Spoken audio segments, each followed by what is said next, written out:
रिसा IAS की तरफ से आपका स्वागत है। बहुत बच्चों ने हमें कहा कि साहब इस पे एक छोटा सा वीडियो बना दीजिए जिससे हमको पता चले कि आईएएस और बाकी एलाइड सर्विसेज में क्या फ़र्क है, कैसे प्रमोशन होता है, क्या पोस्टिंग होती है, वगैरह वगैरह।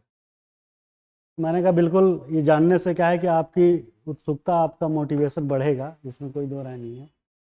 तो देखिए, जब आप सेलेक्ट होते हैं भारतीय सिविल सेवा में तो कुछ आईएएस बनते हैं, कुछ आईपीएस बनते हैं, कुछ आईआरएस बनते हैं, कुछ आईआरटीएस बनते हैं, कुछ जो है आईएफएस बनते हैं, इंडियन फॉरेन सर्विस, और उसके अलावा और भी तमाम सर्विसेज है, टोटल 20-22 टाइप के। तो इनका प्रमोशन चैनल क्या है ये जान लीजिए पहले, और किस पद पे तैनाती होती है। तो आईएएस जो पहली पोस्टिंग मसूरी के बाद जब आप जाते हैं 2 साल की ट्रेनिंग के बाद, सबकी ट्रेनिंग कंबाइंड मसूरी होती है, फाउंडेशन कोर्स 3.5 महीने का। उसके बाद लोग अपने अपने इंस्टीट्यूट में जो है कंसर्न जगहों पे चले जाते हैं। जैसे आईपीएस हैदराबाद चला जाता है, रेवेन्यू वाला नागपुर चला जाता है, रेलवे वाला बड़ौदा चला जाता है, और फॉरेन सर्विस वाला जो है दिल्ली में इंस्टीट्यूट है वहाँ चला जाता है।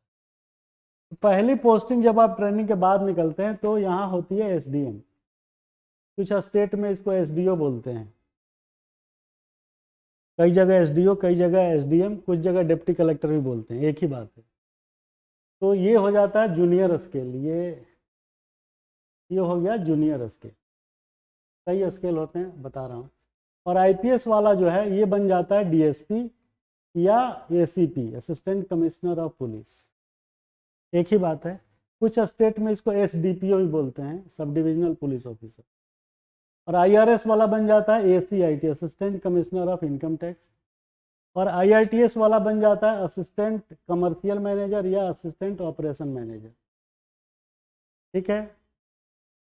और आईएफएस वाला जो बनता है उसका जो असिस्टेंट एम्बेसडर, ऐसे असिस्टेंट काउंसिल करके बन जाता है। और भी सर्विसेज है, कितने का बताएंगे, 20-22 है। उसके बाद आपको 3 साल जब पूरा हो जाता है, राइट फ्रॉम ज्वाइनिंग से 3 साल जब हो जाता है, 1.5-2 साल आपका एक ट्रेनिंग है, 1.5-2 साल फील्ड में, तब आप बन जाते हैं सीनियर स्केल में। ये 3 साल पूरा होने के बाद, ज्वाइनिंग से 3 साल, ना कि ज्वाइनिंग मतलब पहली ज्वाइनिंग जो ट्रेनिंग में हुई थी उस पे, वो डेट से। तो जब 3 साल खत्म हो जाता है तब आप सीनियर स्केल में आ जाते हो, उसको बोलते हैं फिर यहाँ पे डीडीसी या छोटे डिस्ट्रिक्ट का डीएम, ठीक है। या कुछ जगह इसको चीफ डेवलपमेंट ऑफिसर भी बोलते हैं। कुछ जगह जो है छोटे डिस्ट्रिक्ट का डीएम, ना कि बड़े डिस्ट्रिक्ट का डीएम। और ये जो है ये बन जाता है उसके बाद एडिशनल सुपरिटेंडेंट ऑफ पुलिस, या छोटे डिस्ट्रिक्ट में एसपी, छोटा डिस्ट्रिक्ट में एसपी।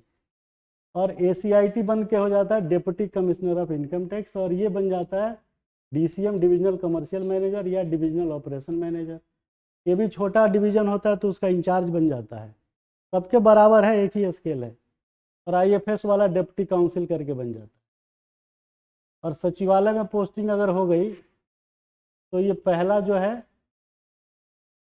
अंडर सेक्रेटरी हो जाता है, और उसके बाद डिप्टी सेक्रेटरी इसमें, और उसके बाद वाला स्केल में। इसके बाद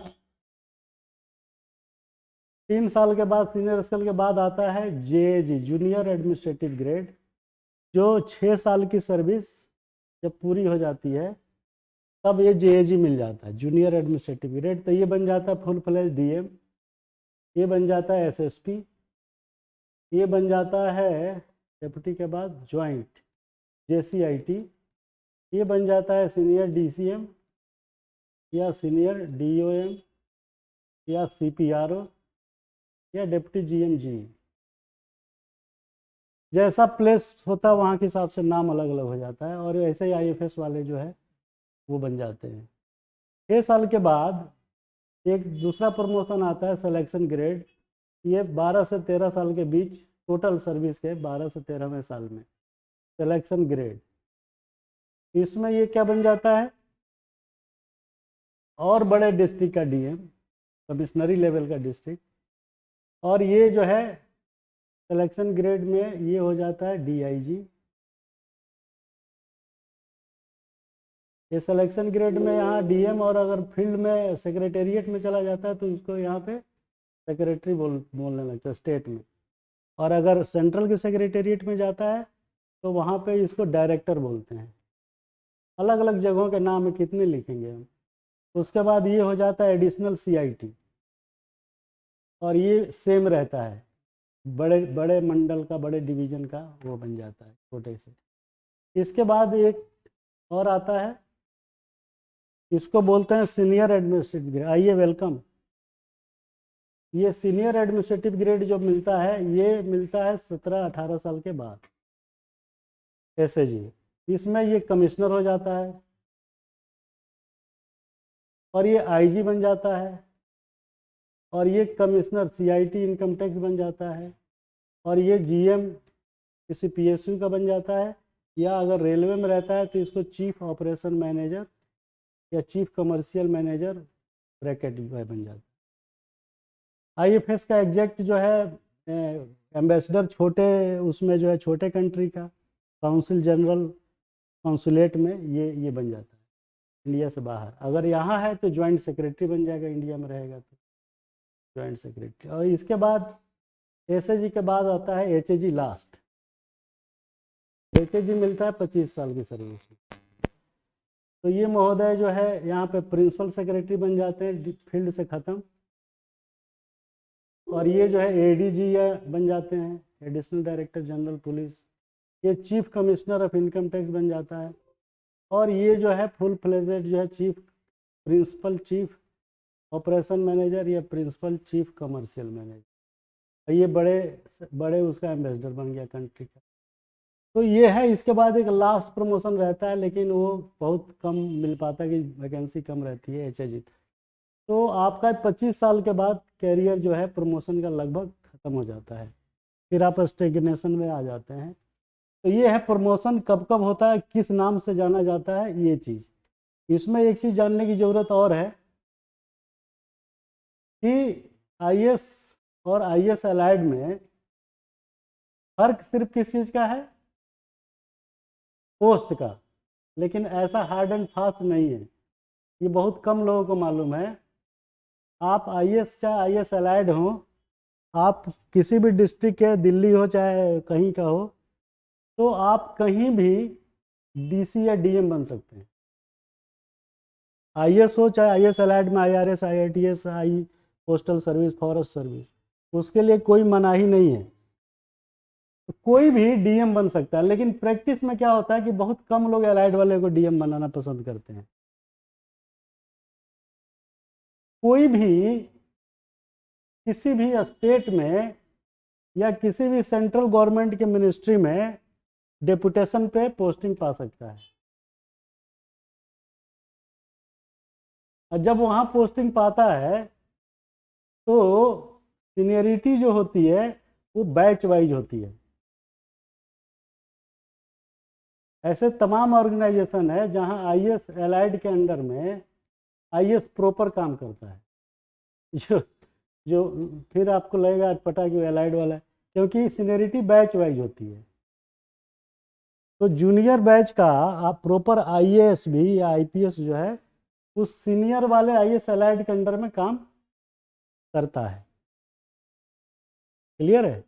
ये कन्फ्यूजन रहता है बच्चों को कि एलाइड वाले तो ये एलाइड हो गए। एलाइड वाला एलाइड नहीं है, वो आपसे बेहतर सुख सुविधा पाता है। पूछिए कैसे? एक तो वो central services group a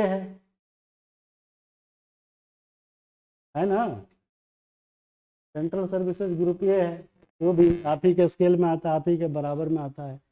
promotion time भी लगभग 1-2 साल का आगे पीछे रहता है, बहुत ज़्यादा नहीं रहता। कोई सर्विसेज का थोड़ा पीछे रहता है, लेकिन जनरली 1-2 साल का अंतर रहता है, बहुत ज़्यादा अंतर नहीं रहता। लेकिन एक सर्विस एलाइड में इंडियन ऑडिट अकाउंट सर्विस है, ये इतनी स्मार्ट सर्विस होती है कि इसके लोग जो है 14 से 15 साल में ही एसएजी में पहुंच जाते हैं।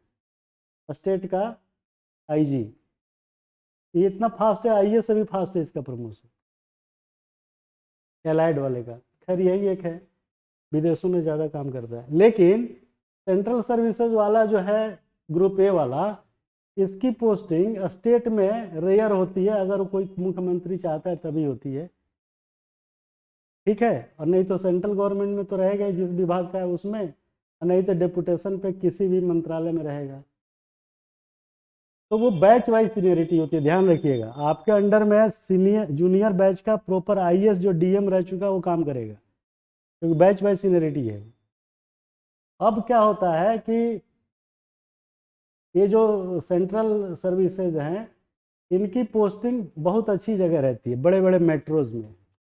और जो प्रॉपर आईएएस है बेचारा, उसको जो स्टेट मिला, अरुणाचल, मध्य प्रदेश, आसाम, कहीं भी, तमिलनाडु, केरला, तो 70-80% टाइम जो है उसको वहीं बिताना पड़ जाता है।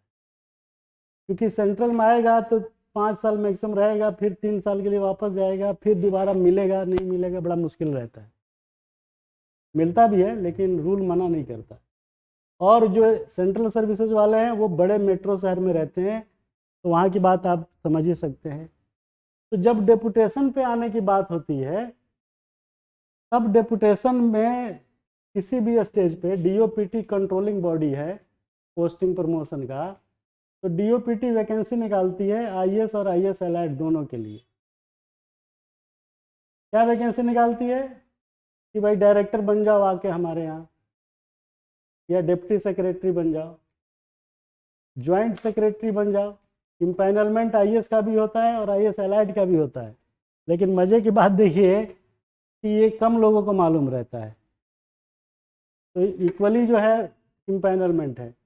तो वैकेंसी डीओपीटी निकाल करके डायरेक्टर डिप्टी सेक्रेटरी के लिए मांगती है, ज्वाइंट सेक्रेटरी के लिए मांगती है, और सीबीओ के लिए मांगती है, जो सीएसएस पोस्ट होती है। और इस पदों पे जाने के लिए आपको आईएएस होना जरूरी नहीं है, आईएएस एलाइड भी उतना ही एलिजिबल होता है जितना कि आईएएस वाला होता है। और बैच वाइज सीनियरिटी होती है, तो अगर आप सीनियर हैं, आपके जूनियर जो है प्रॉपर आईएएस है, तो आपके अंडर में काम करेगा। तो ये भ्रम निकाल दीजिए दिमाग से कि साहब आईएएस और आईएएस एलाइड में एलाइड वाला कमज़ोर होता है। ऐसा नहीं है, वीकर नहीं है वो, बहुत से मामलों में आपसे ऊपर है वो, लोकेशन के मामले में तो है ही कम से कम। तो डेपुटेशनल पोस्ट जहाँ पे आप भरते हैं, वहाँ पे कोई भेदभाव नहीं होता है, क्योंकि सभी बैच में जो सेलेक्टेड लोग हैं उसी एग्ज़ाम से आते हैं। नंबरों के एकाध वजह से इधर उधर हो गया, तो डेपुटेशन जो है सबके लिए इक्वल है, इक्वल बैच को देखा जाता है। और जूनियरिटी सीनियरिटी पद या सेवा के हिसाब से नहीं होता, बल्कि बैच के हिसाब से होता है।